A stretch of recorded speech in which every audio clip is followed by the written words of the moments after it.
Hello mga ka-viewers, welcome back ulit sa aking YouTube channel, Kois Repair and Tutorial. So mga ka-viewers, magandang hapon po sa inyo at Happy New Year po mga ka-viewers. Ayan po. So malapit nang mag-end yung 2024 mga ka-viewers. So dito naman tayo sa panibagong taon. Ayan. So ito tayo mga ka-viewers sa ating repair. So sa araw na to or sa hapon na to, mayroon akong i-share sa inyo tungkol po sa isang Bluetooth speaker na tuklap yung kanyang tulad dito, tuklap yung yung charging port niya. So kung nakita niyo sa mga upload ko, yung mga nakaraang upload, so ang ginagawa ko dito ay sino-shortcut ko sa sa tawag diyan sa ganito klaseng cord, yung charger nito, yung cord ng charger. So di ba dinirekta ko diyan. So ngayon mga kabers, ang gagawin na naman natin ay ngayon mga kabers ay mga kabers ay ano pa sana tawag diyan. Ito, hindi na natin ito gagamitin mga kabers. Ang gagawin natin ngayon ay mayroon akong bagong mga kabers gagamitin. So hindi na ito. So dahil naka-order tayo sa tulong ng online, so meron akong gagamitin diyan na hindi na kailangan ito. So charging port pa rin siya pero mas matibay. Yan o. Ito mga ka-viewers o.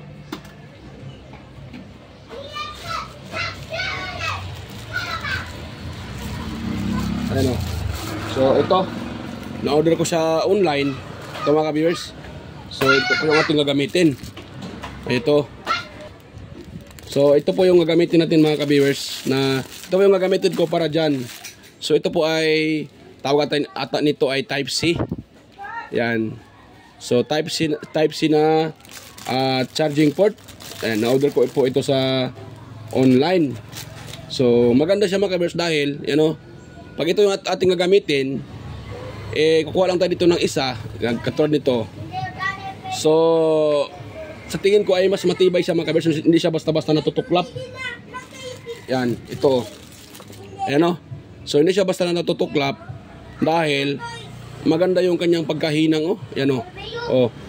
Maganda yung pagkahinang niya mga ka-viewers. Yan, maganda yung pagkahinang. Yan, so maganda siya mga ka-viewers dahil hindi mo na kailangang mag-isip pa kung paano idikit dahil mayroon siyang butas. So yung dalawang butas na yan at saka ito, i-screw mo lang siya. Yung maliit, kailangan maliit na screw. Yan, maliit na screw lang mga kabels. Kung wala ka namang screw, so pwede naman yung glue stick, pero kailangan mong painitin ng masyado yung glue stick para didikit siya ng maigi. Pero ako, marami naman ako ditong mga screw. So screw yung gagamitin ko dyan. Or pwede din, kung wala kayong screw mga kabers, yun na glue stick gagamitin nyo. Kasi mas matibay, sa tingin ko lang, mas matibay siya dahil kung nakita nyo, di ba? Nakahinang siya ng maayos. Yan ayan, di ba? Maganda yung pagkagawa nila. So hindi siya basta-basta na hahatak mga kabers dahil itong body na to nakadikit yan sa board. Nakahinang din yan sa board. So hindi basta-basta matatanggal yan. At ang kagandahan sa kanya, Type C. Kahit baliskatan mo, kahit i-reverse mo pa yung paglagay, walang problema yon. Dahil naka-Type C siya. Yan Yan ang kagandahan niya mga ka-viewers. Yan. So ngayon, ito po ang gagamitin natin dito mga ka-viewers. So ito po ang ating gagamitin para ma-repair itong speaker nito. Dahil ang problema daw nito, tuklap ito. Kung nakita nyo naman tuklap yung kung saan mag-charge natutuklap. Yan tuklap siya. Wala na dito yung charging port, tatanggal na. So ang brand pa nito ay Great Nice na Bluetooth speaker. Great Nice. Yan. So dalawang speaker mga ka-viewers. Kahit medyo maliit-liit siya pero dalawa yung kanyang speaker. So ito tayo sa punto natin mga ka-viewers, i-repair natin to. So una natin gawin dito mga ka-viewers ay kailangan natin nang i-open ito. So ito pala sa tingin ko naggalaw na ng may-ari eh. Dahil tuklap na yung kanyang pinaka sticker. So inopen natin ito ng may-ari. Sa tingin ko siguro sinubukang i-repair. Nga lang hindi naman basta-basta sa uli yung charging port na natanggal. Napakaliit ng kanyang contact. So mahirapan po kayong nyo mga viewers isa uli. So ang gawin nyo, katulad itong in-order ko sa online, charging port. Yan, na nasa online. Yan po, yung kanyang pangalan dito nakalagay ay ito. Yung pangalan niya ay ayan mga ka-viewers yung kanyang pangalan yan Type C lang man, tapos Chinese yaman, hindi naman maintindihan mga ka-viewers. May nakalagay lang na Type C tapos Chinese na yung iba. Kagwang talaga mga ka-viewers. Hindi naman yung anong real name nito mga ka-viewers. Yan. So nakalagay lang dito yung code niya yun lang Z5187 tapos 4 Type C. Yan. Ang alam ko dito yung tinatype ko ay charging port. Nakita ko doon sa online, so binili ko siya dahil nainganyo ako dahil hindi mo na kailangang hindi mo na kailangang mag pa. So ang kailangan nyo lang mga ka-viewers ay soldering lead. Yan, ito ayan so may nakalagay dito, may nakalagay na G, G, ayan G, ibig sabihin ng G ground, tapos yung isa V, ibig naman sabihin yan volts. So yan yung nakalagay na V, yun po ang ating positive. Ito namang J ground, yan po ang sa negative or sa ground. So ganoon lang ang paglagay nito mga ka-viewers, dalawang wire lang. Tapos kahit kayo na bahala, habaan nyo, yan, para hindi mabitin sa wire. Ito naman, kailangan nyo lang butasan dito. Kayo na maghanap kung saan nyo ilagay yung inyong ni-repair. Dito ba nyo ilagay yung sa USB nya, dito ba sa gilid. Ayan. Kayo nang bahala mga ka-viewers na maglagay. So kayo nang bahala dyan. Ayan, pasensya mga ka-viewers na i-post ko dahil may nagtanong na customer. Pasensya na po. Hindi ako nakapag-ano na i-post ko muna dahil nagtanong yung customer. So ayan, dito tayo mga ka-viewers. So ayan nga, sa sinasabi ko ay mas maganda siya gamitin. Nga lang, kailangan nyo ng soldering iron para ma-connect nyo ito. Ayan, para ma-connect nyo yan. Kahit yung ginagawa ko na direct, kailangan din yun ng soldering iron dahil paano naman ihinang pag walang soldering iron. So kailangan yung bumili ng soldering iron para mahinang nyo siya. So ganun din dito. Maganda lang sa gamitin mga ka-viewers dahil sa tingin ko matibay ito at mura lang to Nabili ko ito ay magkano ba yun? Ano ito yun? 20 pieces nabili ko mga ka-viewers sa halagang kano nabili ko? Nakalimutan ko na ata Di ata to So na yun, nawala pa yung itong doon So nabili ko sa halagang ayan 25. So sa halagang sana yun. Asin siya. Wala pala nakalagay dito mga viewers. Magkano yung presyo nito. Nakalimutan ko din yung ano pala 191 mga viewers. Nung nabili ko siya 191 pesos. Kasama na yung shipping fee. So sa 121 bali siya 20 pieces. So kayo nang dyan siguro lang siguro 8 pieces o 10 pesos yung isa. Hindi. Parang 8 ata. Ganon siguro. Mura na siya mga ka-viewers. So ako, ang singil ko naman dito, ito, kasama na to, sinisingil ko yung customer ng 200. Kasama na to mga ka-viewers, 200 yung singil ko. So, yung limpyo ko, ang ko doon, so, kunan ko siya ng 20 pesos para dito. Yan, tapos yung yun na yun sa labor ko mga viewers 180. Yan, so okay na siya, madali lang naman siya ilagay. So hindi na ako mahirapan. Hindi katulad ng ginagawa ko nung una ay kung sakaling walang ganito yung customer, so kahit ako nahihirapan kasi naubos din yung mga ganito ko. So pero pag mayroon tayo nito, Ano na tayo problema dahil yung kadalasan ngayon Type-C naman ginagamit sa mga cellphone. So, mayroon din yung mga customer, mayroon din mga Type-C na charger. So, magagamit din nila.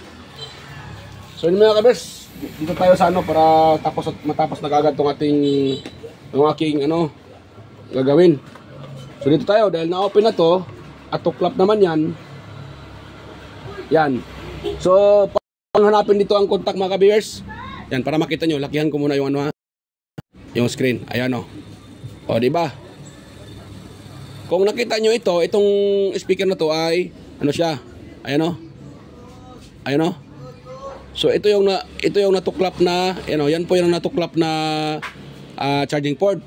So itong sa gitna yan po yung positive mga kabers, yan po ang positive yan. Yan.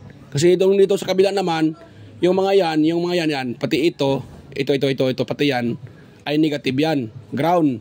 So itong sa pangalawang pin ito, yan, yung pangalawang pin, ito po yung positive. So ang gagawin natin dyan, dito tayo maghinang, yan, dyan tayo maghinang, mga ka-viewers, yan. Pasensya ulit, ay naipost ko naman ulit yung aking video, so ulit tayo mga viewers. So tungkol po dito sa charging port. So meron ako naka-ready dito mga viewers na siya, tawag dyan wire. So yung wire ko ready ko na yun yun po yung gagamitin natin pang jumper. Saan yung wire ko? Wala pa ata.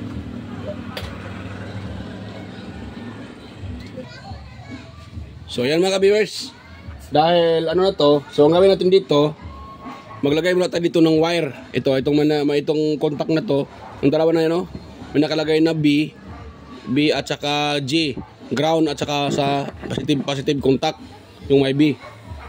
So lagyan natin yan ng soldering lead muna mga viewers. Yan.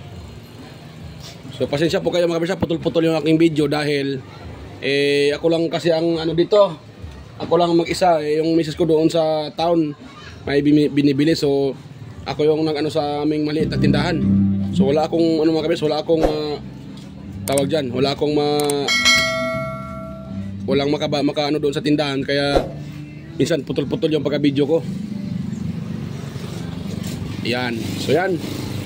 Ngayon, ang gagawin ko ditong positive, itong kulay pink na wire. Yan, may nakuha dito mga kabers, naka-ready na din to So yan, at atin siyang susolda dito. At pamanin mga kabers, ako po ay hindi talaga marunong magsolda. Baka naman ay isipin nyo na ako ay nagtawag dyan. So dito ay nagmamarunong. Totoo naman mga kabers, ako talaga ay hindi talaga marunong magsolda.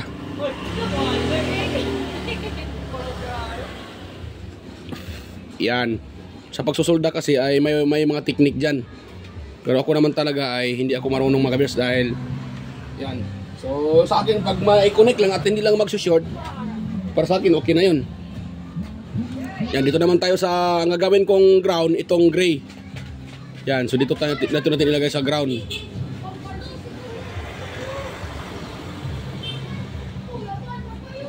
Yan, mga viewers. Ayan. Dahil tapos na yan, ngayon, itatry natin siya mga viewers kung mayroon ba itong output. At meron naman ako naka-ready dito na ito yung charger ng aking cellphone. Yan Type-C din. So yan, salpak natin dito mga viewers at tingnan natin kung may nilalabas ito na 5 volts.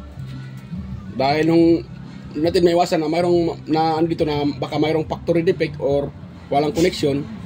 So para kailangan natin i-test bago natin gamitin. Lahat ng na-order natin sa online, mga viewers, kailangan muna natin i-testing bago natin gamitin dahil paano kung yung palang na ilagay natin ay mayroong factory defect at hindi pala gumagana yun. So madoble yung ating trabaho. Ayan. So kuha muna ako ng tester ko dito mga viewers. So ito po yung tester natin. Lagay ko lang sa sa DC. Ayan So naka-DC tayo. Yun. Ayan Ay, hindi pala kita yung ano, hindi pala kita yung pagbuwang na, ayan o, tester. So, lagyan natin dito. Dapat meron tong 5 volts mga ka-viewers. Ayan o, yung isang test prod dito. Ayun, 5 volts o. 5.2. 5.2. Yan, 5 volts mga ka-viewers. So, good na. Dahil may 5 volts siya. So, gawin naman natin dito ngayon. Yan, magbubutas tayo dyan mga ka-viewers. At tanggalin muna natin to. Yan. Hatakin na natin. Ganon. Yan, dito tayo magbubutas mga ka-viewers. Dito tayo magbubutas. Yan. So, kunin ko muna yung aking pangbutas na soldering iron mga ka-viewers. Dahil yung ginagamit ko ay napang solda. Hindi ko yan ginagamit para pang butas. Para hindi masira yung ating soldering iron. So, meron akong soldering iron dito na pang butas lang talaga ito. Yan, pang butas lang ito mga ka-viewers. Ngayon, bubutasan natin to gamit itong soldering iron dito. Yan. Yan naman natin yung mga wiring, baka masali yung wire. Baka maputol yung mga wiring na magka-problema pa tayo. Yan. Tapos ganun.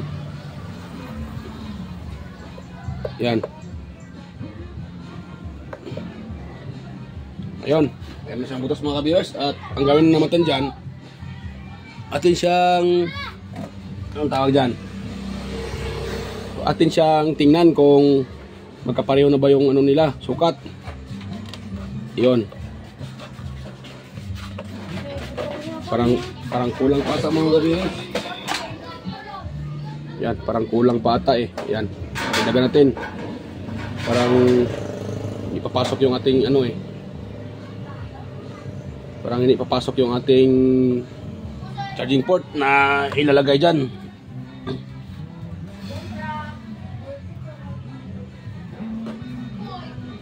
Yan. So ngayon, May kita tan-vlog yun ay. 20. May tabi siya noy. Kita na Pueblo. So yan mga viewers. So yan, parang hindi pata ano mga viewers. Maliit pata yung butas. Kailangan natin butasan uli.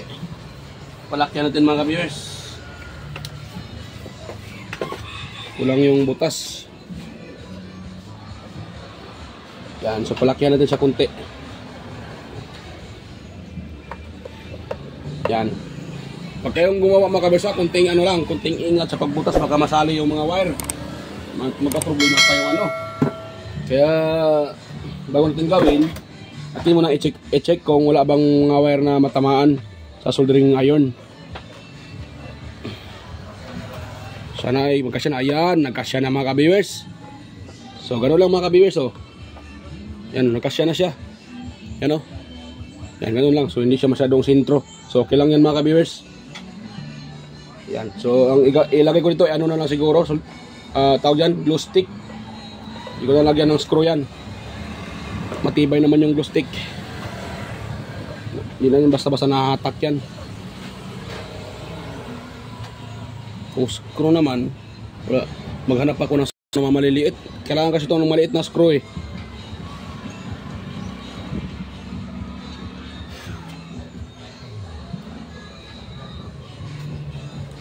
Yan.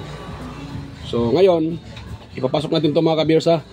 Ganoon natin dito. Ayan. Tapos sabay hatak tong kanyang wire.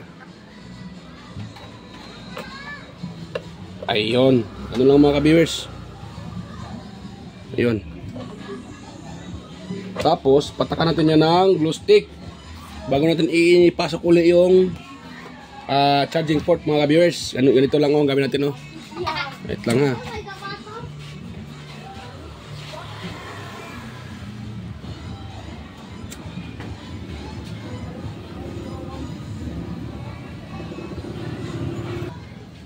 So ayan mga ka-viewers, ay meron akong nakuhang screw. So ito po yung gagamitin dito mga ka-viewers. Yan.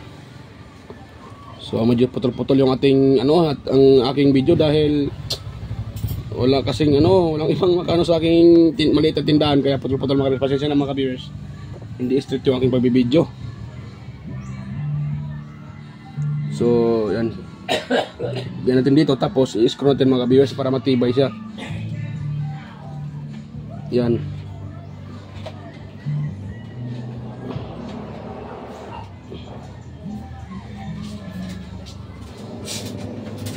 Yan. Yan. I-screw natin sa mga viewers para matibay naman siya. Patay. Ito mag ano, ayaw mabutas ah. Kagwang to. Wait lang mga kabirsa. Dito sa kabila. Yan. So, lakyan ko lang to ng ano, ng glue, tawag yan, soldering iron para hindi tayo mahirap siyang ilagay dahil makapal to eh.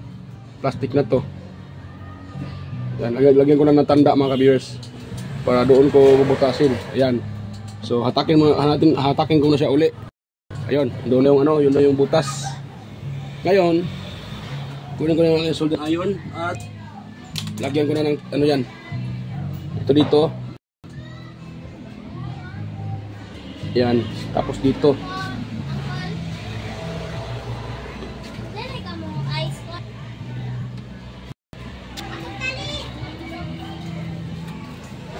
Yan, so gano'n lang mga ka-viewers. Yan. Tapos dito tayo. Yan. Yan. Ipinapako ito mga ka-viewers para masundan nyo din po. Gusto nyo gayahin yung aking diskarte, paano ko siya inilagay. So kaya pinakita ko talaga sa inyo. At itong charging port na to ay mas matibay pa to sa yung charging port nating Bluetooth speaker. Dahil ito ay nakahinang talaga doon sa ito sa may ano to, yung parang board na to. So hindi din yan basta-basta mahatak mga ka-viewers. Tingin ko.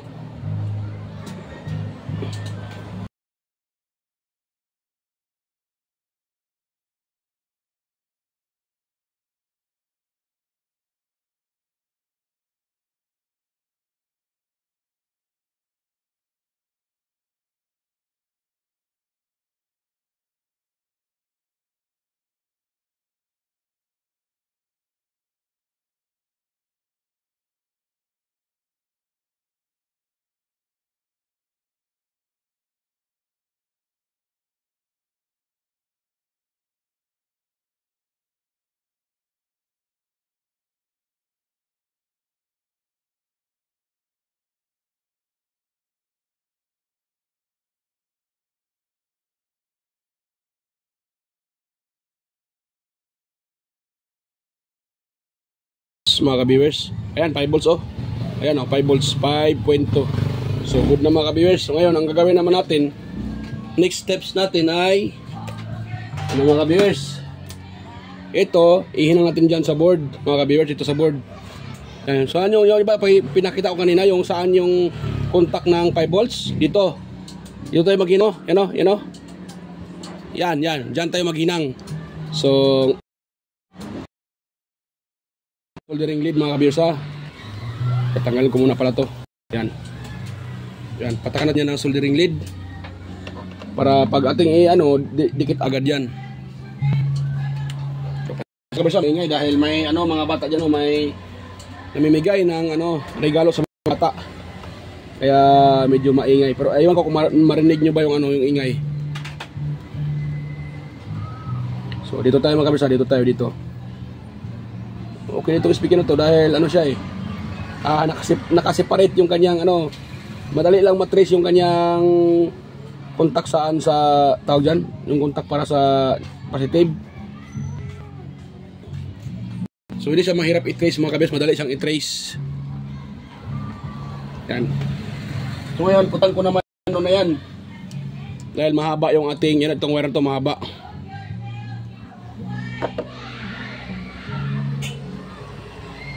Yan, so kailangan ko siyang patulan.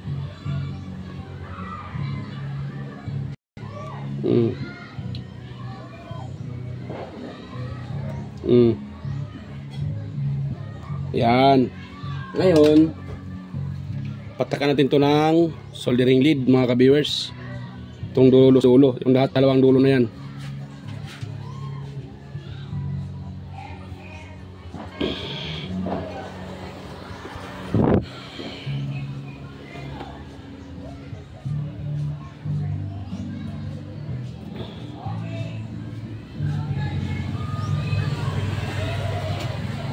Yan. Ngayon, dahil ito yung ginagawa kong positive, ito ay ihinang natin dito sa positive mga kabiyers, sa positive dito. Diyan tayo maghinang. Diyan. Yan. Yan, baka may mga master na nanonood dyan. So, pasensya mga kamaster ha sa aking paghinang. So, ako talaga ay hindi marunong maghinang. Mahinang ko naman yan mga kabiyers, pero hindi siya katulad sa inyo na mga master na maghinang. So, ako naman po ay nagmamayabang. Totoo naman po na ako ay hindi talaga masyadong marunong sa paghinang. Pero ang sa akin na mga kabiyers, mahinang ko lang yan at hindi nagsushoot yung contact sa ibang contact. So, okay na yan para sa akin mga kabiyers ha. Pero kung gusto nyo ng yung tutorial about sa paghinang, mayroon naman din yung natuturo dyan mga kabiyers kung paano maghinang ng tawag dyan, yung pang malakas ng paghinang ba. So may nagtuturo dyan mga kabiyers, may nagtutorial dyan. So ako, hindi ko itinuturo sa inyo paano maghinang dahil hindi naman ako marunong maghinang. Yung sa akin nang mahinang ko lang ng hindi connect, hindi nagkadikit-dikit yung mga contact. So para sa akin okay na yon. Yan.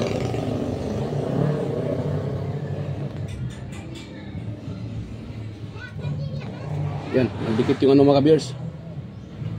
Tagalin ko muna. Yan, dumikit doon sa may positive.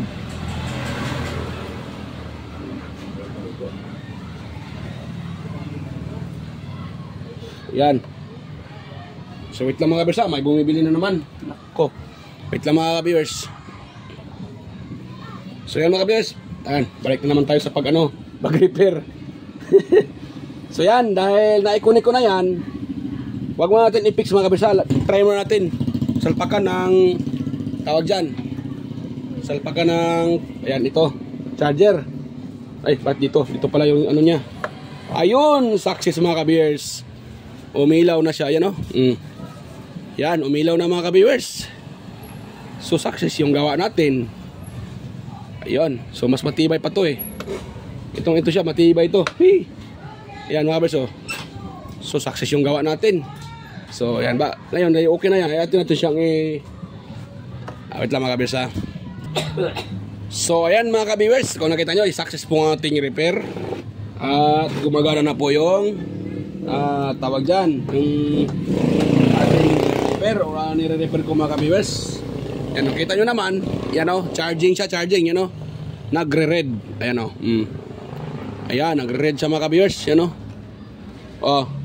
nagre-red na, so charging. Pag ito po ay hinahatak ko, matik mawawala yung kulay red, nawala diba? Pag i-charge ko siya, diba mga ka-viewers, matibay itong gawa natin to eh. Matibay ito siya mga ka-viewers eh. Yan. Yan. So okay na yan mga ka-viewers. So success sa tulong ng nabili natin sa online na charging port. Ayan. Okay na. So yan mga ka-viewers, bago tayo magtapos, dahil okay na yan, ititest, bago ko muna ipasounds yan at itest. So ako po ay nais ko po kayong batiin ng Happy New Year mga ka-viewers, or maligayang bagong taon. Yan. So sana po mga ka-viewers ay tayo po ay bigyan ng habang buhay ng ating Panginoon at bigyan pa tayo ng dagdag na tawag dyan, biyaya. Ayan. So yun po ang wish ko mga ka-viewers, na sana po bigyan tayo ng habang buhay at yung ating mga pamilya bigyan ng habang buhay ng ating Panginoong may kapal. At tawag dyan, at patuloy tayong bigyan ng biyaya. Yan. So yan mga ka-viewers, yan, ulitin ko, Happy New Year po sa inyo or sa ating lahat. So yan, shout out muna pala sa inyo mga ka-viewers, sa mga silent viewers and organic viewers, sa mga subscribers, ayan, sa inyong lahat dyan, sa mga dumalaw at dumaan dito sa aking munting channel. Ayan, so mega loud shout out po sa inyong lahat. At ganoon na rin sa mga patuloy nagko-comment na hanggang ngayon ay nagko-comment pa rin, na si Sir John Santiano, yan, si Sir Randy Trinidad, Sir Alex Baroni, at si Sir Florindo Isidro, Sir John Mercado Jr., ayan, Sir Manuel Madukon, Sir Ferdinand Lopez, at sa kanyang anak na si Liam Oxy Lopez at si Jake. Jake Oxy Lopez ba yan? Jake Lopez, Jake Siam Lopez, ayan. Ayan, mega loud shoutout po sa inyong mag-ama, Sir John. Sir tawag yan, Sir Ferdinand Lopez, ayan. Mega loud shoutout po sa inyong mag-ama. At ganoon na rin si Sir Enmar Dison, Edgardo Junior Dato Talavera, Edgar Macam, Vicente Bibuso Bandiquillo, Naldo Macasiano ng Jimmy Cavite, Sir Beljan Calderon, Perdi Ronquillo, Emerald Quillosa, ayan, Cesar Plistado, Sir Anastasio Certisa, Sir Darmin, ayan, Sir Joldrens Balleros, Sir Ma'am Raquel Dagawin, at si Sir Chris Legitimas. Ayan, mega loud shoutout po sa inyo, Sir Chris Legitimas, at salamat po sa inyong support sa aking munting channel. Salamat sa inyong palaging panonood, at ayan po, at hindi lang sa akin, sa aming dalawa ni Idol Ting. Ayan, salamat po sa inyo, Sir Chris Legitimas, sa inyong support. At ganoon na rin sa aking mga kapwa vlogger. Ayan. Ayan, so tuloy tayo mga viewers dito din sa aking mga kapwa vloggers na si Master Andy Tech, Andy Rabino TV Tech, Inting Butingting, ayan po, Andy Rabino to, Maya Vlogs, Teletech Chair, West Jojo Tech, Ricardo Bernardo, Fix and Review, John P. Technician, Rodolfo Studio, Tons Baay Vlog, GOGS TV, White Ferry, Horseshoe TV, Ma'am Bulletin Channel, ayan, EJ Channel, Soktek TV, Kire Mendoza Vlogger, ayan, Chris Perez Vlog, Edstech TV, GFC TV, at si Sir Guido Flores Jr. Halin, or aka Ball Teacher, vlogger ng Quezon City, Len Abali Lifestyle, Cebuan ng Amaw, Diyos Electronics Vlog, Rod Choi Fishing Adventure, Mercy Wirham, Amigos Amigas, Leotech DJ's Channel, Lex TV Official, Heroes Flores Mix Vlog, Iconic Insight and Beyond, Denlens TV Vlog, Nanatanan TV, Maskarang Vlogger Kuno,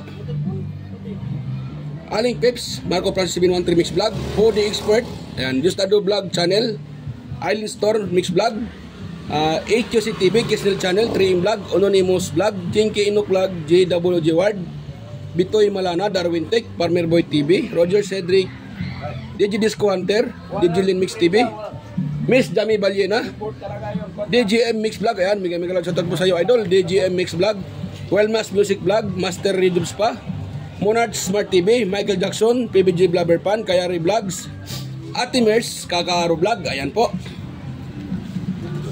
So yan mga viewers, itetest na natin siya. Yan, so try natin siyang isauli ko pala yung kanyang mga screw mga viewers. Dahil hindi natin na hindi natin nasa uli yung kanyang mga screw. Sana yung mga screw nito. Ay, ito. Yan, dalawa lang man itong kanyang screw mga kabiyos na nilagay ng may-ari. Dahil tanggal na po yung mga screw nito. At yan, dalawa lang nilagay natin. Hindi naman ito mahahatak. Yan. Yan, nandito na yung may-ari nito mga kabiyos. Gusto nang kunin. So, kaya minadali ko dahil kukunin na daw nila mga kabiyos. Yan.